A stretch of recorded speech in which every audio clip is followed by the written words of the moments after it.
masih ada dalamnya 1%, subuhan haram itu. Yang kedua, turun suatu tingkat, ma tuyukin tahrilu, apa yang diyakini kehalalannya, wasukka fi tahrimi, dan diragukan keharaman. Dia yakin halal tapi masih ragu, dananya ada haramnya, subah juga tuh. Kalau halal udah halal bayin, haram bayin, yang halal jelas, yang haram jelas itu agama. Jadi kalau ma tuyukin tahrilu, apa yang diyakini kehalalannya, wasukka tahrimu, dan diragukan keharamannya, itu subhat juga. Ya, tapi sebaiknya warok nih, warok. Nah, warok itu tinggalkan di subhat, karena masih ragu juga, masih ada ragu keharamannya. Jangannya masih ada haramnya. Yang terakhir, yang ketiga, yahtamilu ayyakuna halalan wa haraman. Mungkin dia halal, mungkin dia haram. Subhat juga jangan. Udah al-halalu bayyinun wal haram. Jadi yang ketiga ini paling ringan, tapi sebaiknya tinggal juga ya. Yahtamilu ayyakuna halalan aw haraman. Mungkin dia halal, mungkin dia haram, kan jelas juga tuh. Mungkin halal, mungkin jangan. Al-halalu bayyinun wal haram. Karena saya yakin ini kehalalan, kan saya minum nih. Lalu lagi saya yakin kehalalan dan saya tidak ragu keharaman, saya minum.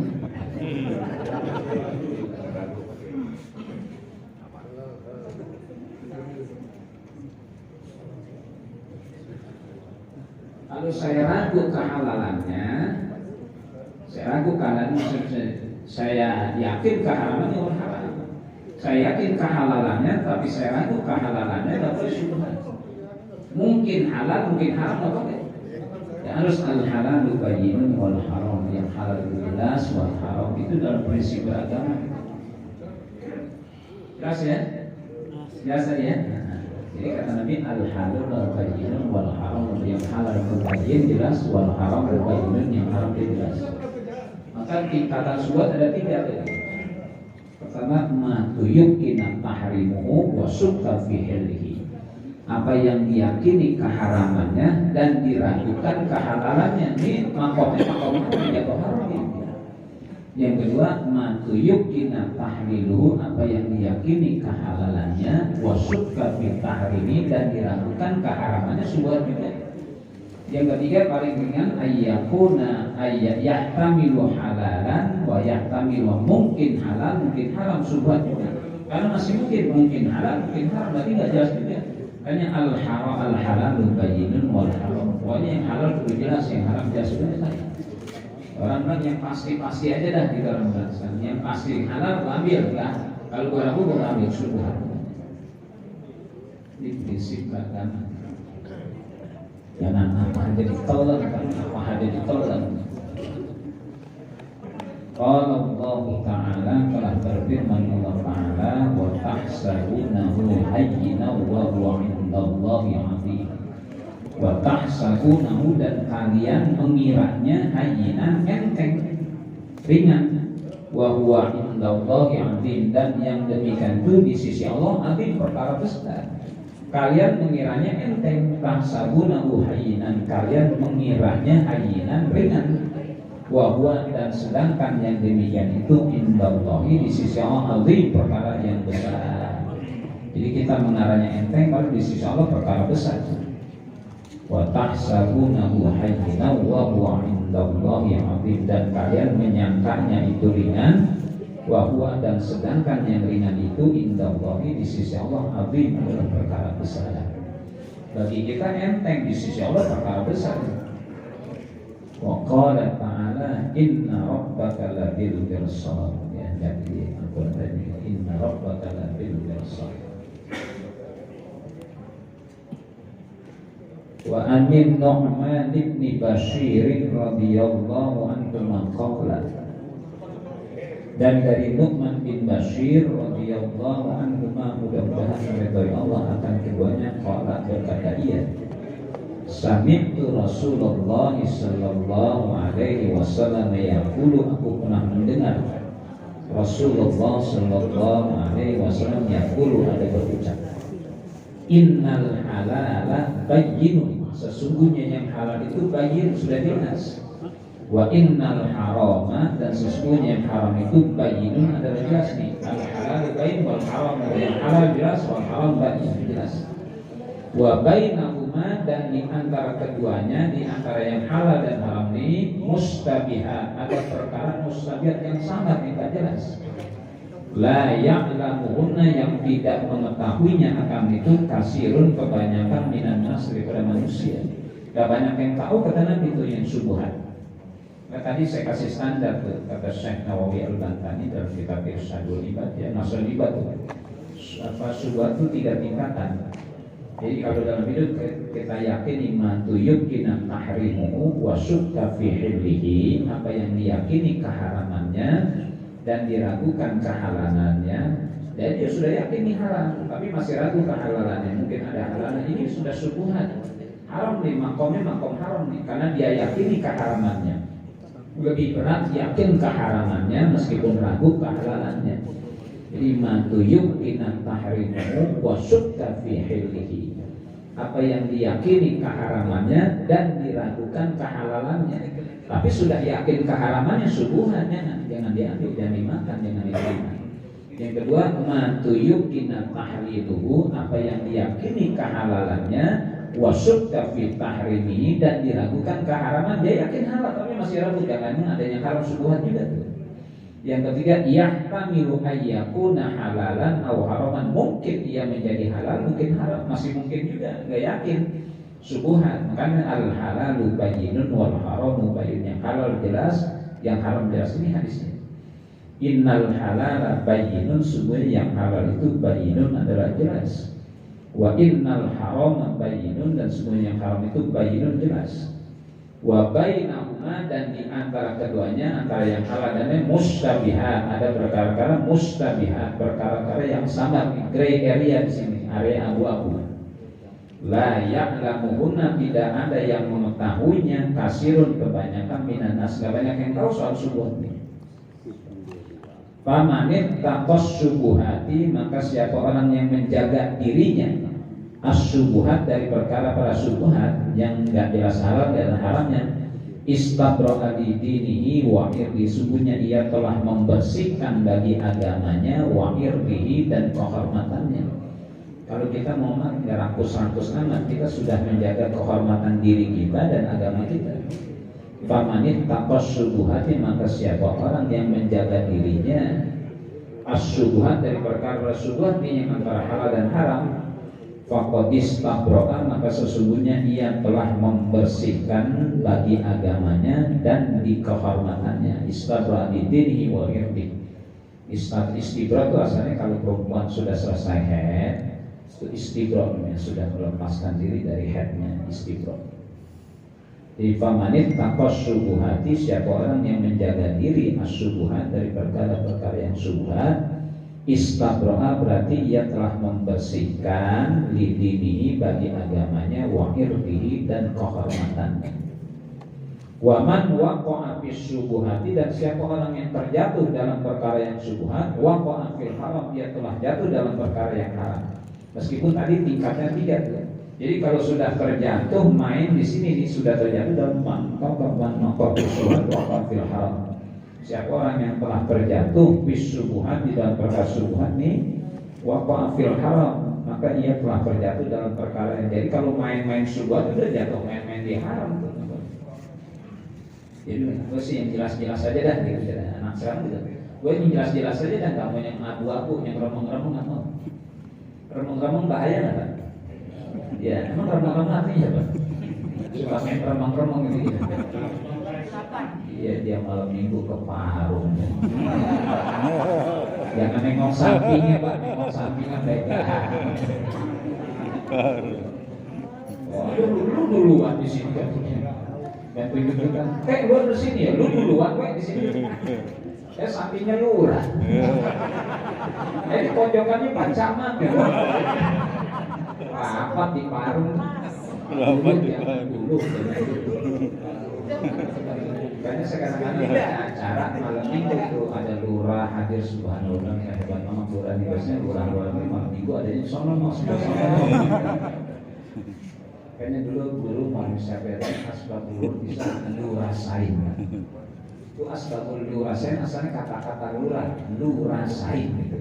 lurah saja. Nah, dulu pernah jadi lurah kagak bener kan? Sudah nggak jadi lurah, lurah saing. Asbabul wurud lurah saing dulu kata muallim dulu pernah jadi lurah macam-macam gitu. Udah gak jadi lurah bang lurah saing. Jadi lurah yang macam-macam udah gak jadi lurah dibilang lurah saing. Jangan lurah ini orang-orang amin ya Allah. Amin dong, amin. Itu dong yang baik-baik amin, yang baik-baik yang amin. Famanit taqwa as-subuhati, maka siapa orang yang menjaga dirinya as-subuhat dari perkara-perkara yang subuhat yang tidak jelas, istabroha, ia telah membersihkan lidinihi bagi agamanya, wa irdihi dan kehormatan dirinya. Wa man waqa'a fis subuhati, dan siapa orang yang telah terjatuh fis subuhati dalam perkara yang subuhat yang tidak jelas tuh, waqa'a fil haram, berarti ia telah terjatuh di dalam perkara. Jadi kalau sudah main di subhat sebenarnya sudah main di haram. Waqa'a fil haram. Karroni, seperti seorang penggembala, yar'a, yang menggembalakan haulal hima, di sekitar pagar. Dia mengembalakan kambing sekitar pagar. Dalam pagar itu ada tumbuh-tumbuhan yang subur. Kira-kira kambingnya nyeplos nggak? Orang ngangon kambing nih, ngangon kambing di sini ada pagar, sini kebunnya subur nih. Kira-kira kambing nyeplos nggak? Sama juga tuh kalau kita tuh begitu tuh, kalau kita sudah nyerempet-nyerempet itu bisa kecebur. Kata Nabi, karroni, seperti seorang penggembala, yar'a, yang menggembalakan haulal hima, di sekitar pagar. Yusikuk, nyaris, ayar ta'afi, nyaris ia akan merumput di dalamnya. Kalau ngangon kambing di samping kebun yang banyak urunan suburnya, itu nyaris nanti kambing masuk ke situ tuh, meskipun boleh jagain ya plus juga. Makanya kalau sudah senang di subuhat, ya nanti kecebur yang haram. Kata Nabi, seperti seorang penggembala, karra'i, seperti penggembala, yar'a, yang menggembalakan haulal hima, di sekitar pagar. Yusikuk, nyaris, ayat ma'abihi, bahwa ia akan merumput di dalamnya. Ala, ketahuilah, wa inna likulli malikin hima, ketahuilah sungguhnya bagi tiap-tiap raja itu himan, ada hal-hal larangan himan, ya, ada pagernya. Ala wa inna himallahi maharimu, ketahuilah sesungguhnya pagarnya Allah itu maharimu, hal-hal yang diharamkan oleh Allah. Wa inna himallahi, dan sesungguhnya himallahi, pagarnya Allah, maharimu, adalah hal-hal yang diharamkan oleh Allah. Ala, ketahuilah, wa inna fil jasadi, sesungguhnya di dalam jasad itu mudghah, ada segumpal daging, mudghah. Idza shalahat, bila bagus tuh mudghah, segumpal ini, shalahal jasad kullu, baguslah jasad seluruh. Kalau daging segumpal ini mudghah ini shalahat, bagus, shalahal jasad kullu, baguslah jasad seluruhnya. Wa idza fasadat, dan bila rusak di mudghah, fasadal jasad kullu, rusaklah jasad seluruhnya. Ala, ketahuilah, apa itu wahiyal qalbu, dialah hati. Hati itu ukuran. Maka sebetulnya ibu-ibu bukan menenangkan pikiran, menenangkan hati. Ya kalau menenangkan pikiran kosnya mahal, Pak. Udah bawa aja biar tenang pikiran. Bukan tenang hati. Kalau ini udah tenang, semuanya akan tenang. Mata tenang, hidung tenang, kuping tenang. Kalau hatinya udah tenang lewat pikir. Kalau menenangkan pikiran, kosnya mahal. Udah bapak bawaannya jalan-jalan ke puncak biar tenang pikiran. Salah, nenangin hati. Sebab kalau nenangin pikiran, kosnya mahal. Sewain villa, makan enak, jalan-jalan, kan perlu biaya. Bukan malah nenangin pikiran. Baru sampai tol Jagorawi udah macet 4 jam. Marah keluarga udah pulang, kapan nyampenya ke tempat. Nah, pikiran darah naik. Kalau menenangkan hati, kosnya murah. Ambil wudhu, baca Quran, dikit, selesai kemana-mana. Makanya di sini nih, saya pernah diajak dulu manajemen kalbu. Saya tolak. Yang ngajak saya orang terkenal dalam soal manajemen kalbu. Saya nih, gimana mau manage hati orang, manage hati sendiri aja belum bisa. Dandanin hati orang, sementara dandanin hati sendiri aja belum bisa saya. Kalau saya gimana mau manage hati orang, manajemen kalbu, manajemen hati sendiri aja masih susah. Udah yang lain aja. Ya meskipun kalau konsultasi harganya mahal, saya bilang gimana saya mau manage hati orang sementara saya harus memanage hati sendiri. Ada manajemen qalbu kan, manajemen qalbu. Hati di kata Nabi ala wahyal qalbu, tetapi itulah hati. Jadi yang seringkali terlenakan, terlepas itu manajemen hati kita, bukan menenangkan pikiran, menenangkan hati. Kalau menangkan pikiran mahal, kosnya, biayanya mahal. Kalau menangkan hati murah, wudhu, ambil mukena, baca Quran, sholat, selesai, doa, zikir, selesai. Yang tenang hati ala wahyal qalbi. Kalau mudghah ini rusak, masa mudghah semuanya rusak seluruhnya. Ternyata dalam ilmu kedokteran begitu ya. Kalau fungsi hatinya sudah rusak, itu nanti akan mudah kena penyakit. Karena hati kan mesin yang Allah ciptakan untuk menyaring zat-zat racun. Kalau mesinnya sudah rusak yang berfungsi menyaring zat-zat racun, udah racun apa saja masuk dalam buahnya racun. Ada racun dalam makanan. Allah ciptakan hati untuk menyaring, fungsinya menyaring zat-zat racun yang masuk ke dalam tubuh. Kalau fungsi hatinya sudah rusak, nanti akan mudah penyakit. Sama juga hati dalam artian yang dibahas ala wahyal qalbu. Kalau hatinya udah tenang, ala bidzikrillah tatma'innul qulub, bukan ala bidzikrillah tatma'innul afkar, bukan pikiran, tapi ada ala bidzikrillah tatma'innul. Ketahuilah dengan zikir kepada Allah akan menjadikan hati tenang. Sama hati yang kita pahami ini atau hati yang ingin dipahami oleh Nabi. Jadi kalau fungsi hati sudah rusak, yang punya fungsi menyaring zat-zat racun yang masuk ke dalam tubuh lewat makanan, minuman itu rusak, maka badan sudah mulai mudah sakit karena fungsi mesinnya sudah rusak. Sama juga katanya Allah idza shalahat shalahal jasadul. Kalau hatinya bagus, seluruhnya akan bagus. Kalau hatinya sudah rusak, rusak seluruhnya. Ya, orang kalau hatinya udah dengki, yang lihat orang sukses itu nyesek kan. Orang kalau hatinya udah rusak, lihat orang sukses nyesek tuh. Dia ke dukun mana nih, karir cepat banget kan gitu ya. Ya contoh kan dia kondangan kan. Kondangan ada orang laki itu hitam pendek gitu, makanya belok bini cakep banget, tinggi putih lagi. Sudah, ini kalau kagak main dukun nggak mungkin. Lebih ini cakep banget, lakinya pendek, belok keriting lagi. Ya, bokil, bininya tinggi putih mancung, dia komentaris nih kalau kagak main dukun nggak mungkin. Itu kan kalau hati dan hati kan. Iya, sama juga nih. Ada orang perempuan, lakinya ganteng banget, bininya jelek kok. Bukan nggak cakep, jelek deh ya. Orang bilang ini mancongnya ngabok kali kok. Terus sebaliknya, bininya cakep, lakinya jelek kan, kalau nggak dukun nggak mungkin. Sekarang sebaliknya, jadi lakinya ganteng, bininya jelek. Ini orang laki mancongnya ngabok kali. Kalau akhir udah rusak, apa yang komentarnya negatif terus. Maka ala wahyal qalbu, itu udah rusak hatinya, rusak mata, rusak kuping, mulut segala. Tapi kalau hatinya udah bagus, maka juga sejuk, kupingnya dengar yang enak-enak. Orang sukses alhamdulillah, orang nggak sukses innalillah. Begitu responnya, respon agama terus. Maka Nabi ajarkan ala wahyal qalbu, ala inna fil jasadi mudghah. Apabila dalam jasad ada mudghah, idza shalahat, bila bagus di mudghah, shalahal jasadu kullu, baguslah jasad seluruhnya, kupingnya, matanya, hidungnya. Wa idza fasadat, maka bila telah rusak, fasadal jasadu kullu, rusaklah seluruh jasadnya. Apa tuh yang mudghah? Ala wahyal qalbu, ketahuilah yang dimaksud itu adalah qalbu, hati. Muttafaqun alaih. Ini hadis disepakati atas hadisnya oleh Bukhari dan Imam Muslim. Warawayahu min turukin bi alfadin mutaqaribah, dan keduanya ada dengan hadis min turukin, dari banyak jalan, bi alfadin, dengan lafaz-lafaz mutaqaribatin, yang saling berdekatan. Sama intinya, cuma lafaznya agak berbeda. Mutaqaribah saling berdekatan. Wa an Anasin radhiyallahu anhu wallahu a'lam. Ya, saya mohon maaf pamit dulu ini. Karena harus ke Depok, saya ada acara maulid di Bogor ya. Makanya saya lebih awal datang sini, mudah-mudahan nanti bisa juga. Saya mohon jangan malam 1 ke 4 saya ada majlis saya libur ini. Karena benturan, maksudnya itu bukan malam 1 ke 4 ya. Ya pada mudah-mudahan bukan malam Jumat ini ada taklim.